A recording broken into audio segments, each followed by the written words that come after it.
Tere, mina olen Kaido Pajumaa, motivaatori, juhtide ja meeskondade koolitaja ja sa vaatad tunnustava juhtimise lühikursust. Ja täna on meil peatükk number 6 ja selle pealkiri on mis on inimeste juhtimine ja mis ei ole inimeste juhtimine.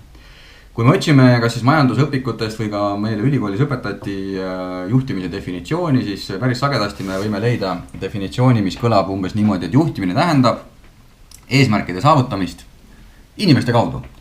Mis siis tähendab seda, et kui me kasutame seda sama joonist nagu eelmises punktis motivatsiooni käsitlemiseks, siis me vahetame siin ära 2 komponenti. Teeme niimoodi, et sina oled siin juht, nüüd see töö läheb siia. See on nüüd töö ja siia asemele me paneme sinu inimesed, meeskonna.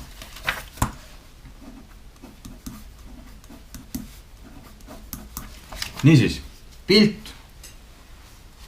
on sarnane, aga komponendid on veitsa vahetunud. Nüüd selle definitsiooni kohaselt juhtimine tähendab eesmärkide saavutamist inimeste kaudu. Mis tähendabki seda, et sinu tähelepanu juhina läheb kogu aeg vot siia ja nüüd sa kas vähemal või rohkemal määral siis kaasad neid inimesi ja seda võib siis nimetada juhtimiseks. Aga häda on selles, et nii nagu eelmises punktis, kus siis siin oli töö ja siin oli raha, sina juhina tahtsid, et inimesed, sinu töötajad ei oleks ainult huvitatud sellest, vaid nad oleksid huvitatud ka tööst, siis samamoodi siin sinu töötajad tahaksid, et sina juhina ei ole ainult huvitatud sellest, mis on sinu jaoks oluline, vaid et nad oleksid huvitatud ka sellest osast. Ja nüüd siin tulebki väga-väga selge selline erinevus tehnilise ja protsesside juhtimise vahel ja inimeste juhtimise vahel. Kahjuks enamik juhte tegeleb päevast päeva vot selle osaga.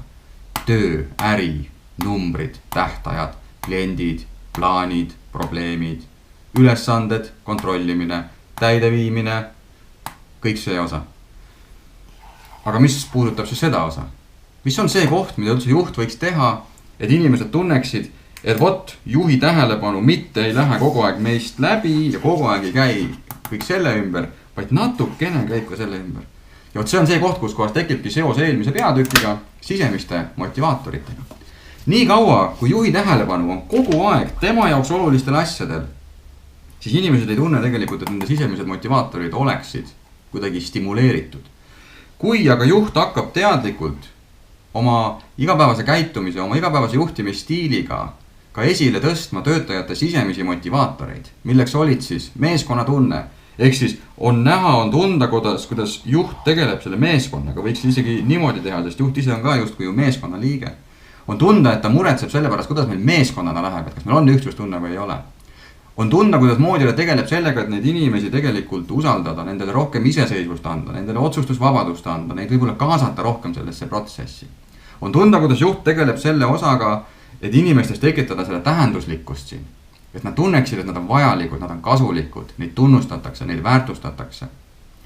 Ja on tunda, kuidas juht tegeleb inimeste arenguga. Ta annab tagasisidet, ta annab võib-olla väikseid uusi selliseid arengukohti pakub. Kõik see osa tegelikult tähendabki tööd inimestega. Ja nüüd, kui niipidi vaadata, siis tekib küsimus, et okei, aga miks siis nii tihti need töötajad siin tunnevad, et juht ei tegele selle osaga?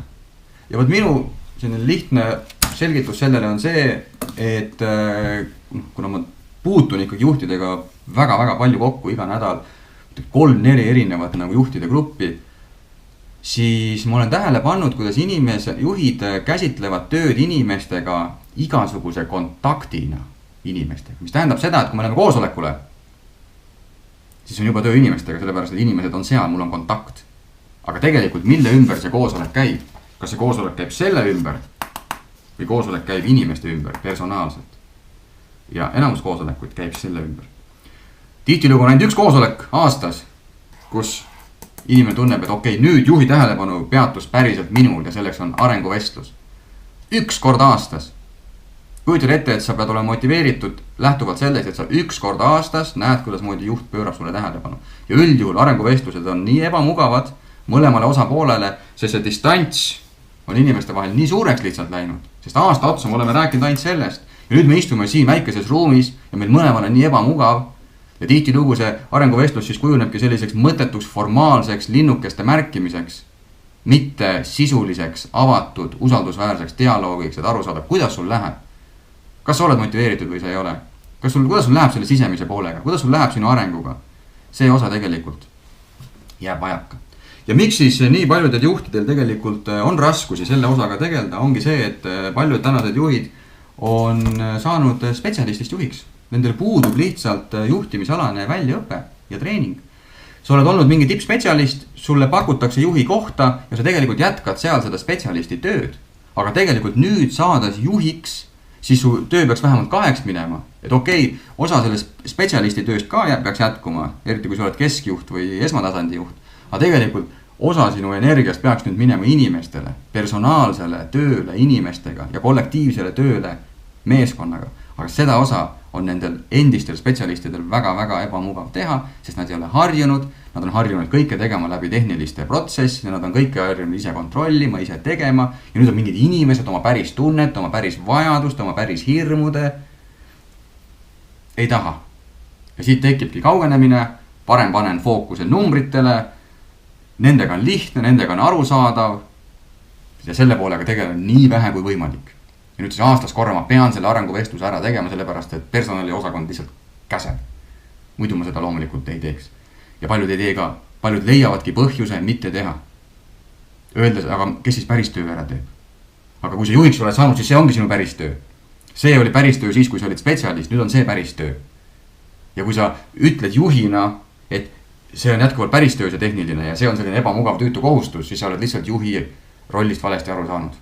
Ja sa pead enda jaoks ümber mõtlema, et kas sa tegelikult ikkagi sobid juhiks või ei sobi, sest et üks juht tähendabki tegelikult muuhulgas töö tegemist ka inimestega personaalselt nende arenguga.